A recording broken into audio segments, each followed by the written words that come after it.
Hi, it's B. Cameron Gain. I'm here at KubeCon plus Cloud Native Con North America with Red Hat's Dave Lindquist, General Manager and Vice President, Engineering, Hybrid Cloud Management, and Eric Sorenson, Product Manager for Relay at Puppet. Thanks for joining us today. Happy to be here. Thanks for inviting us. Yeah, I'm glad to be on. Thanks. And as we discussed before, this podcast is on cluster Kubernetes, cluster management. And the context today is that, needless to say, it's challenging, of course. But at the same time, we should eventually find it to be mundane and even boring. So in that context, maybe we could start by just describing where are we today as far as Kubernetes cluster management goes. I guess the comment of leaning towards it becoming mundane, but currently the challenges. The industry, we're seeing obviously a lot of uptake in the use of containers. It's an integral part of transformations with DevOps and SRE teams. And a lot of use is growing rapidly as a platform, almost de facto, in orchestrating containers with Kubernetes. And what we've been seeing is that challenges have been emerging in the construct of clusters, which is a construct within Kubernetes, where many clusters are being created for different parts of a development lifecycle or testing or hosting applications and workloads in production. So the state is that you had mentioned on a challenging state is how do I start managing these clusters through their life cycle, whether it's creation or augmenting the machine sets or updating, upgrading the clusters themselves, acquiescing them themselves, and keeping them in a consistent state is really where the challenge is today. Yeah, I would say too, what I've been seeing a lot of is teams moving from a number of individually managed separate clusters and moving more towards centralized governance around having a standard model for how application teams ought to build and run their clusters, as well as how workloads ought to be deployed. So it's more of like these operationalizing and mainstreaming the running of clusters rather than it being like a team off in a pocket of the organization doing things on their own. We now need to sort of bring that back and centralize it and bring it under good governance and good management the way you would other kinds of IT resources. Yeah, that's a huge theme, and multi-tenancy and a number of other factors, governance, a number of other factors come into play. And that is playing out indeed. But at the same time, how would you categorize, these challenges though? Just kind of taking a step back though, what are the main hurdles, or is kind of pulling everything together under one operational umbrella? Is that the main challenge right now? I'm just curious, you both are in the field, what are I guess it's falling on the operations folks, what are they struggling with at this time the most that you see? Well, it crosses both the development teams and the operations teams, so DevOps and SRE.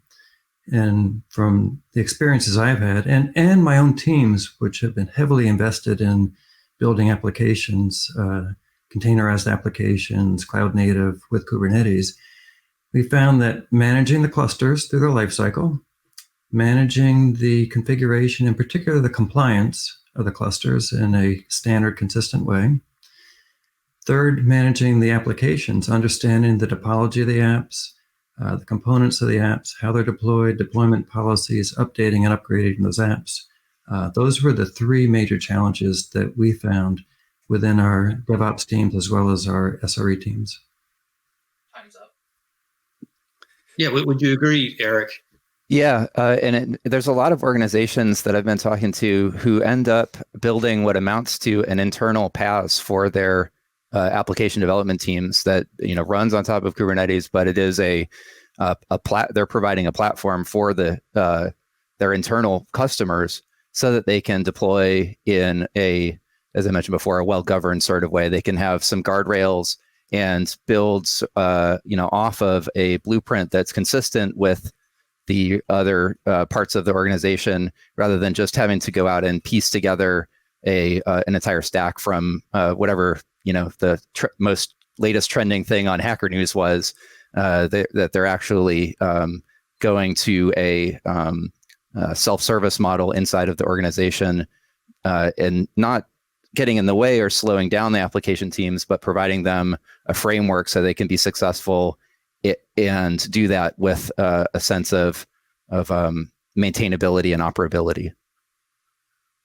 You've hit upon a huge theme as well, as far as what the developer experience is, or how that's evolving.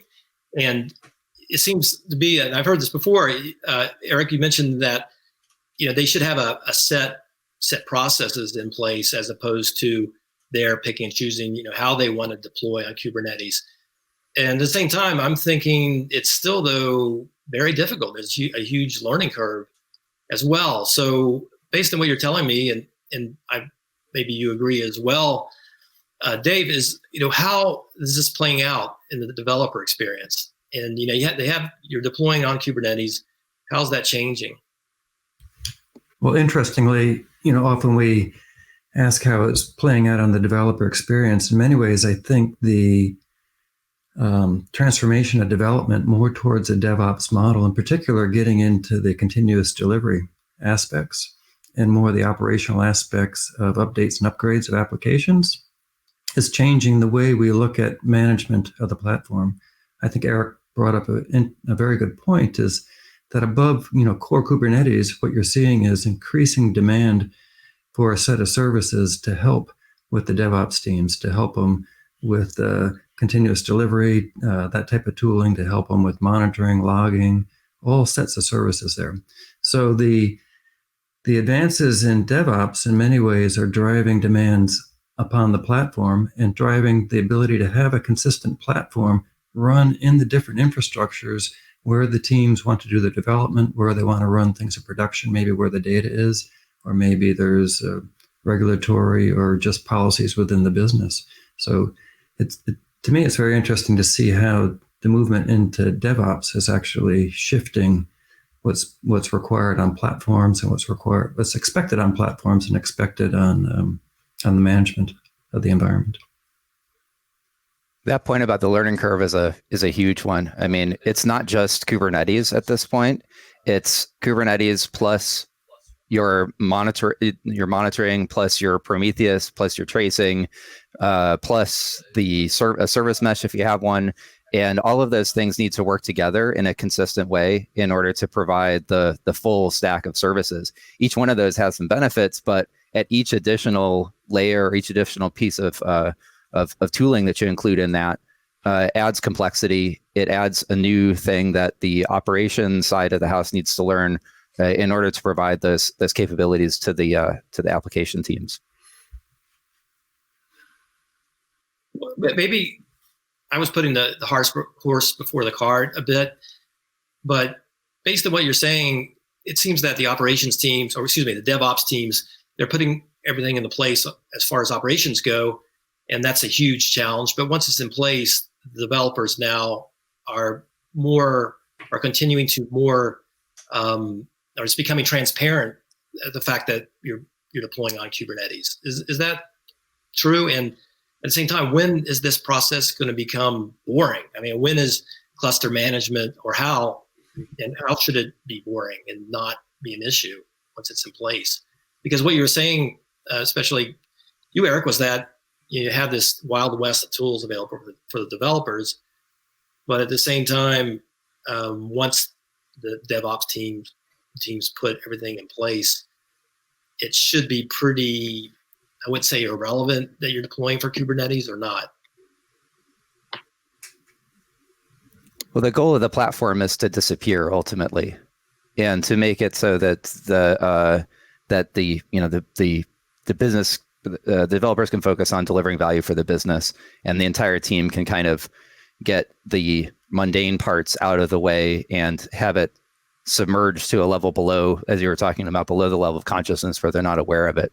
I do think we're a long ways away from that because you still need to know not just the implementation details of how things are running and where they're running, but the more that you understand about that as a application team, the more you can take advantage of those capabilities. And I think there's still so many moving parts that haven't quite gelled and solidified into a dial tone level of reliability and simplicity that I think we're still a long ways from things being boring. Well, we're certainly a long ways from things being boring. That's for sure. And the rate at digital transformations are occurring, and the transformations of dev into DevOps and operations into SRE teams is creating quite an exciting environment. From Red Hat and from my perspective, I think about the platform really from how do I create a consistent set of services across a variety of private and public infrastructures so that I can allow organizations to do the development and hosting of workloads and applications where they want to, for a variety of reasons that we talked about. When I think about, your question, B. Cameron, about when does it become boring, in some ways it's when this whole environment becomes exciting to a business, in particular to the development, the DevOps teams. In other words, when we have that level of consistency of platforms across clouds, and then we have that level of consistency in services and an easy automated way to manage the clusters and through their life cycle and the compliance and security, then the dev teams can focus on continuous integration, continuous delivery. They can focus on deployment models that might be rolling updates. They can easily do updates and upgrades. They can easily get insight into how applications are being used. And the SRE side of the equation can get a view of the topology and what's happened and when security events occur and how to bring security more wholly into the environment. So everything feels like it's shifting left. And when it becomes, as you say, boring from a cluster perspective, cluster management and compliance, that's when it becomes really exciting from a developer's perspective, how easy it is to start focusing on creating new applications and advancing those applications. And I'm sure you guys run into this a lot when it comes to a split between these large Fortune 500 companies and then the small, medium-sized businesses. Is there a bifurcation there, or how does that play out as far as Kubernetes adoption and management goes, or not? And I'm thinking maybe we're going to start talking about the SaaS model here, or not. Well, I'm certainly happy to start. First of all, small, medium, and large businesses are faced with a lot of common problems.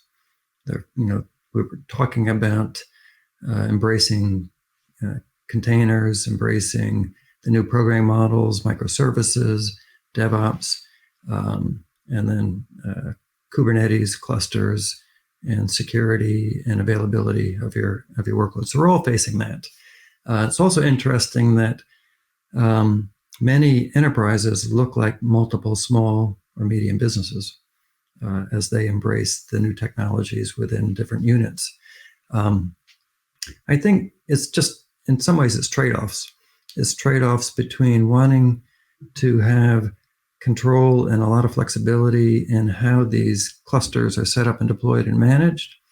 That leans often towards a software dimension, the software side, where I'm going to install and deploy these clusters in this management system, to having a cloud service, which really helps accelerate speed, access, reduces cost in maintaining these tools, and helps us scale. So I think over time, we're going to see more and more blend these models, almost a form of a hybrid systems of both compositions of managed services, SaaS properties, as well as software properties. That's a great point, Dave, about the large organizations acting, particularly with respect to application development for their cloud initiatives and cloud native initiatives, much like smaller organizations.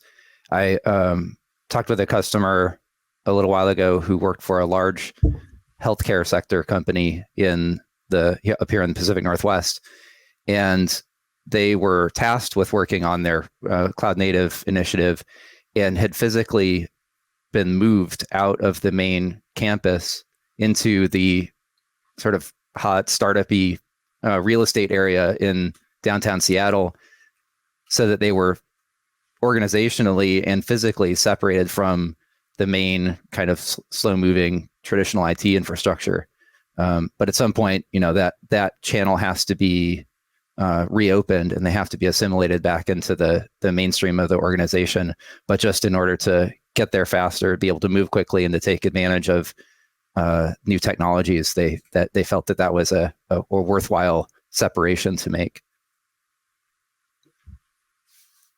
And this brings us to the people factor, or the cultural factor, as far as, and you did, forgive me, you did touch upon this before, Dave, about this is a DevOps process. This is not just operations putting Kubernetes management in place, if I understood correctly. And so and this is a great segue into what cultural changes have to take place as we adopt better Kubernetes management practices. Well, first of all, cultural changes always seem to take the most amount of time, culture and process.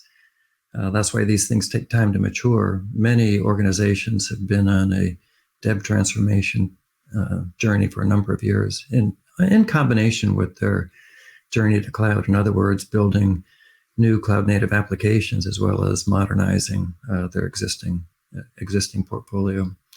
The shifts that we see, we often refer to as shift left. You often see operations like change management, updates, upgrades of applications shifting into the development responsibilities. So that's where you're starting to see developments team evolve with CI/CD, and with a particular emphasis on the continuous delivery part with DevOps. But at the same time, to support these environments, you're seeing a shift of what's more traditional operations into site reliability engineering. So here they're looking at the workloads essentially, and how to maintain a availability of these workloads with DevOps teams doing updates and upgrades. So it's critical to the SRE teams to have visibility into all the clusters, into all the applications, into the IT resources out beyond the clusters, like existing database transactional messaging systems, so they can set up appropriate security models, threat detection, make sure that everything's up at the right levels, updates, upgrades, and see transaction flows where things are slowing down, failover cases, all that kind of stuff. And what's fascinating there and all that is you're really starting to see more and more development-like responsibilities and automation-type responsibilities in the hands of the SRE teams with this next generation of operations. So you're seeing both ops shifting into the dev, and you're seeing development skills shifting into ops becoming an SRE type of model. Yeah, that's a great point. I think a lot of that operations folks needing to take on development responsibilities has come about as the infrastructure platforms become programmable. So it's no longer just a matter of standing in front of a server swapping out floppies or CDs or Pixie Boot or whatever. You actually need to know how to program to talk to the APIs that the cloud service is exposed, whether those are internal clouds or the public cloud providers. And so the rise of tools, initially with Terraform, which was primarily an operations tool, but was made for, you have to program in a programming language to create those resources. And then the later evolution of that same trend is tools like Pulumi and the Amazon Cloud Development Kit, where it is a real programming language. You're just programming infrastructure instead of programming the applications. And so those skills are you as a operations person, you need to be able to work in those environments in order to be successful and in order to manage the world that's around you now. Infrastructure as code. A couple of infrastructure as code, yes. And at the same time, going back to what you were saying, Eric, what are you saying then that SRE's role is going to be? It's going to continue to evolve a lot of programming. Yeah, it's interesting. And how will that work out? Should we are we going to be programming now indefinitely as far as operations and SRE teams go? I think that is automation. That's just the face, that's what automation looks like these days. It's not scripting. It's an actual program that runs through, you run your infrastructure through a CI/CD pipeline the same way that you do the application development. And I guess the distinction I would make is that we've had infrastructure as code for a really long time. I mean, I work at Puppet. I've been here for 8 years and have been using Puppet since 2008 or so. And it's been infrastructure as code that whole time.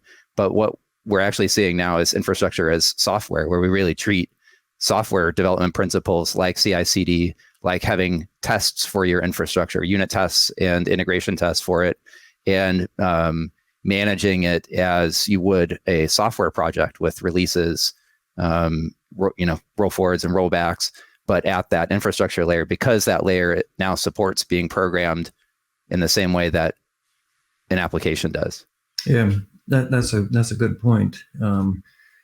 We're even seeing those types of software practices, like the advanced practices in development or GitOps.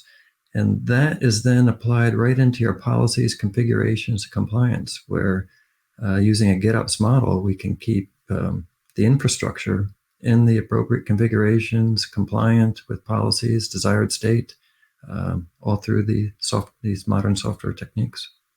I think that follows back to what you were saying, Dave, about shifting left, particularly with respect to security checks, because in large organizations, security was always the reactive, in the sense that they came very late and would generally respond to things that happened on production running infrastructure. The metaphor that I love for this was a slide that I think Pete Cheslock uses, that has the rainbow unicorn of DevOps, and coming out the backside of the unicorn is the stuff that the security person needs to sweep up with a shovel. And that's traditionally how it's been, but that you can't do that in modern infrastructure. And fortunately, the tools are beginning to support the idea that as our infrastructure moves through a pipeline, we can include security checks, we can include compliance checks as the containers are built before they're deployed, and that failing one of those checks is just like failing a unit test as the software is being built, and it throws a violation and refuses to promote it into the next environment. So tools like Open Policy Agent are really good for this. Sneak and some other commercial tools are also coming up. Sysdig is also really prominently figures in this idea of catching those vulnerabilities and known bad state containers that are set up to run as root, for example, before they even get built. And I'm assuming this should not slow down the CI/CD process, obviously. No. In fact, a lot of teams, when you see them embrace DevOps and pipelines, you end up seeing a lot of code getting created. And the first problem they run into is they don't really have a strong CD process. So where Eric was going is, how do you get more of these checks built into your pipelines? How do you know when the scans are passed? How do you know when the tests are passed? How do you know when it's okay to promote that code and deploy it and start doing a rollout or a shift of the workload over to the new updates? So you're seeing more and more of these techniques that were later in the process come right into the pipelines automated. Many of the tools, some of the tools that we use that we've been driving extensively in this new area is in technologies or offerings we call advanced cluster management, which allow you to set up the policies on what the state of the cluster should be. And you can put them in enforce mode or notification mode, and they'll use the Kubernetes architecture to keep in that desired state. Likewise, with applications, you can set up the deployment policies so that you're basically bringing what comes from the CISO, the security teams and operations teams, into the dev pipelines on where is it okay to deploy these applications, or when is it okay to do these updates and upgrades. Again, it's done through policies that drive the workload placement, and then we tie that right in to automation. So we bring, in that case, we were bringing Ansible right into the automation, the automation of Ansible right into the policies to keep things in a desired state. So you can make changes, say, in your network configurations, firewalls, threat detection for security, etc. So it's really just building out those pipelines with richer and richer capabilities right through ops and security requirements. And going back to security though, as far as cluster management goes, yes, indeed, we discussed the aspects of the cluster management as the shift left as it applies to the CI/CD process. But what about when the worst happens and the clusters are compromised, containerized, attacks take place? What about then, or where are we now? What needs to change? I'm thinking about these very prolific attacks that have taken place recently. Yeah. So there's multiple parts. There are multiple aspects to security, no doubt. So in the pipelines, what you'll do is a lot of the stuff, we shouldn't call it hygiene. It's a lot of critical things about scanners, setting up configurations, making sure you have the right roles and privileges in place, making sure you have the networking configured right so you can isolate certain pods or only this group can talk to each other. Make sure you have load balancers, firewalls, all that kind of stuff set up, okay? So that's with the policies and automation to set these things up. Then it's important to then make sure you have configured in a lot of the threat detection systems. So you know when attacks are occurring, and based on that attack, what automated action should take place. Like maybe you have to change some of the networking configurations or shut something down or isolate something. So you need to be able to, one, have a policy that enforces that you're going to have that threat detection, that you're going to have, say, certain levels of images there updated, upgraded automatically. And then when threats come in that are detected, then what are the automated actions to take place to isolate that particular incident? That's something that we've been looking at a lot with the product that I'm working on at Puppet called Relay, which is generally speaking, an event-driven automation system that brings this idea of pipelines of actions like you would use for CI/CD, but to use them for operations-focused tasks. And one of the main use cases that we've been diving into is this idea of incident response and incident remediation when the event that triggers the workflow from running is either a signal from another system or it's a manually created incident that a service like VictorOps from Splunk or FireHydrant or PagerDuty, one of these newer sort of on-call response services, someone declares an incident. What can we do in response to that in order to lock things down, to coordinate both the people that need to be involved with it, which is generally the most complicated part, as well as try to fix any of the technical side of the response that we know we need to do in order to lock out an intruder, like you said, Dave, to change firewall policy or to stop the compromised systems as quickly as possible. And so, yeah, I think there's a rich field of work that's going on there. Right. Looking into the future a little bit, there are certain tools in place that we will use indefinitely. But what about, for example, say service mesh, for example, and how will that evolve? And my guess is that we'll use service mesh indefinitely, but it will become transparent as we go along to the actual DevOps teams. Would you agree or not? I would hope so. At the moment, it's pretty complicated to incorporate service mesh in particular, but a lot of the, as I mentioned earlier, the additional components of the stack that provide those kinds of automated rollouts and deployment strategies as a part of the platform capabilities. Right now, it's still really finicky, I guess is the polite way to put it. Over time, you would like to see those become more visible, recede into the background, so you don't have to think about them as much. But I think we're still a ways off from that.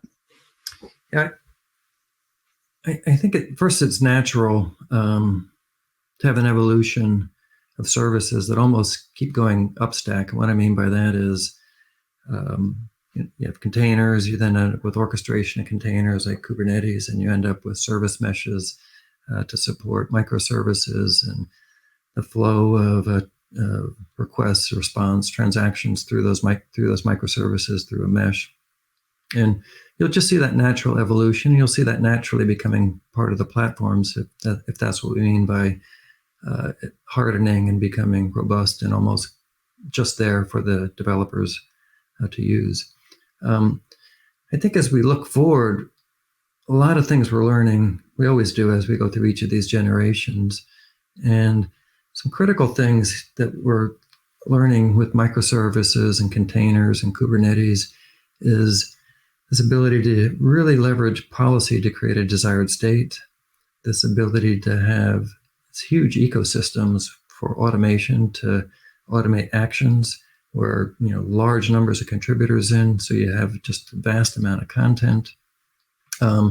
Serverless, so you can have an event-based system, which will evolve and change, maybe even disrupt management systems.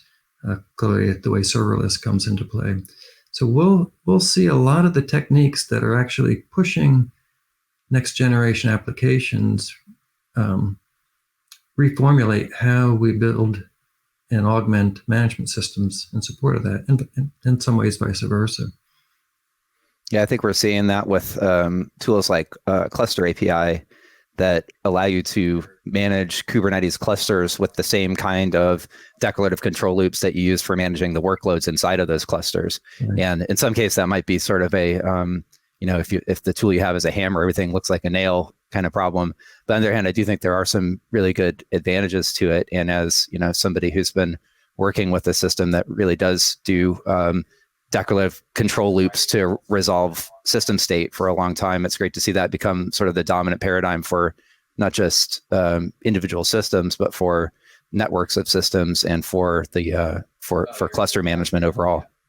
Mm-hmm. And would you say that it's kind of, as for example, serverless SaaS offerings, et cetera, as they evolve, are we looking towards maybe say 2 to 3 years from now or 5 years from now that that'll be completely taken over by SaaS or these functions or the actual management of clusters and Kubernetes? Will that be something that the DevOps teams don't have to worry as much about? And how will that play out? Well, I do think the DevOps teams will worry less and less about these underlying capabilities on the management and ops. That's a good thing. So they can focus on updating and upgrading and the rolling out of the applications and direct insight, line of sight into how the users are using the applications. I think, one of the things we didn't talk about in the Kubernetes space is this operator framework and how that really changes the way, by fully leveraging Kubernetes, how it changes the way services like management, ops, security services can be deployed, updated, upgraded, maintained in that environment. And then, of course, they can be hosted and managed as SaaS properties themselves. But each of these advances are really removing the burden from the business's operations teams and making it easier to access these services from a developer's perspective. Given the time frame that you were asking about, I think that we will still be seeing a lot of on-premise workloads. I think there'll still be, folks that have gone through and done, as Kelsey Hightower puts it, Kubernetes the hard way, and have built up their own cluster from scratch rather than used any of the SaaS products just due to the organizational constraints that are going to move not in the 3 to 5 year time frame, but in the 5 to 10 year time frame, which seems unthinkable in some ways, but that is the reality of particularly very large organizations. Yeah, Eric, I fully support that as well. And see it with thousands of customers. Clearly developing new applications, cloud native applications in public environments, trying to access a lot of their existing data transactional messaging systems. They end up putting clouds, Kubernetes environments, platforms in their data centers. They put them on multiple clouds. They then try to get workloads working between these environments. And an area we haven't talked about, which many industries are pushing on, is edge. How do they start then propagating their forms of clouds out to their remote points, sometimes referred to as near edge, or all the way out to far edge devices, so they can get either they're optimizing how they can run their infrastructures or getting closer to their customers and getting better customer experience and better insight into their end users. So it just keeps evolving and continually will probably keep evolving how we describe hybrid between software deployed, enterprise environments, public environments, and telcos, which is coming in big with 5G in the same model. Yeah, this is fascinating. Yeah, indeed. I mean, with the edge environments and their management, the cluster management of Kubernetes for edge deployments, and as you mentioned, both of you mentioned, if I understood correctly, that these infrastructure aspects of merging data center operations with the cloud native deployments, et cetera, if I understood correctly, will continue indefinitely. But is there a split, though, between the greenfield startups? They seem to be, I would assume that they are deploying directly on the cloud, and they are likely almost always foregoing data center operations, or not? Or how does that playing out? It's a hybrid world for sure. I mean, to take our own example, the service that we run is for Relay is a hosted service that runs entirely on GCP, and we have no really on-premise footprint for whatever that means for either our own internal use inside of Puppet as well as for our customers. It's all runs on GCP, but the number one request from our customers is provide me with some connectivity back to my premise, whether that's running completely inside of our data center or whether that's a connected model. Can we connect that to a VPC so that we can talk to our private infrastructure on Amazon? But there needs to be some fluidity between the context that the service runs in, even though from our standpoint, it's way faster to deploy. It's way easier for us to manage, and the benefits that we get from having the infrastructure running out on the cloud provider are tremendous. But we have to meet our customers where they are. Yeah, and Eric, seeing the same thing for sure. It's all over the industry. Corollaries to your examples are OpenShift, software running on infrastructure in your data center. Now it's been for years, the ability to run that in all the public clouds, then hosted services, so you can spin up clusters as a SaaS property, as a hosted service on all these different clouds. And then how do you network across them? How do you get these hybrid environments working together? We see demand for all aspects of that. Yeah, that's fascinating. And actually, I learned something. I had assumed, as I mentioned, that once you're greenfield, you're deploying on the cloud. That means that these aspects of migrations, et cetera, are just in data center and on premises are non-issues. But I didn't. But indeed, yeah, you are going to have an operational designation or delineation at some point. And of course, so in these traditional IT, in other words, if I understood correctly, these traditional IT considerations for cluster management, they're going to play out indefinitely. Yep, I think that's right. Yeah, I think it's fun what all of us worked with hundreds, if not thousands, of customers and large numbers of companies. startups or different points of maturity. And those that are born on cloud often are trying to reach into data centers, and those that are building out software are often trying to shift into the SaaS property, both trying to create hybrid models based on the demand they're getting from their users, their customers. Great. Well, this is B. Cameron Gain at KubeCon plus Cloud Native Con North with Eric Sorenson, Product Manager for Relay at Puppet, and David Lindquist, General Manager and Vice President Engineering, Hybrid Cloud Management, Red Hat. Thank you both for joining us, and I found it really fascinating. I learned a lot. Thank you. Thank you, B. Cameron.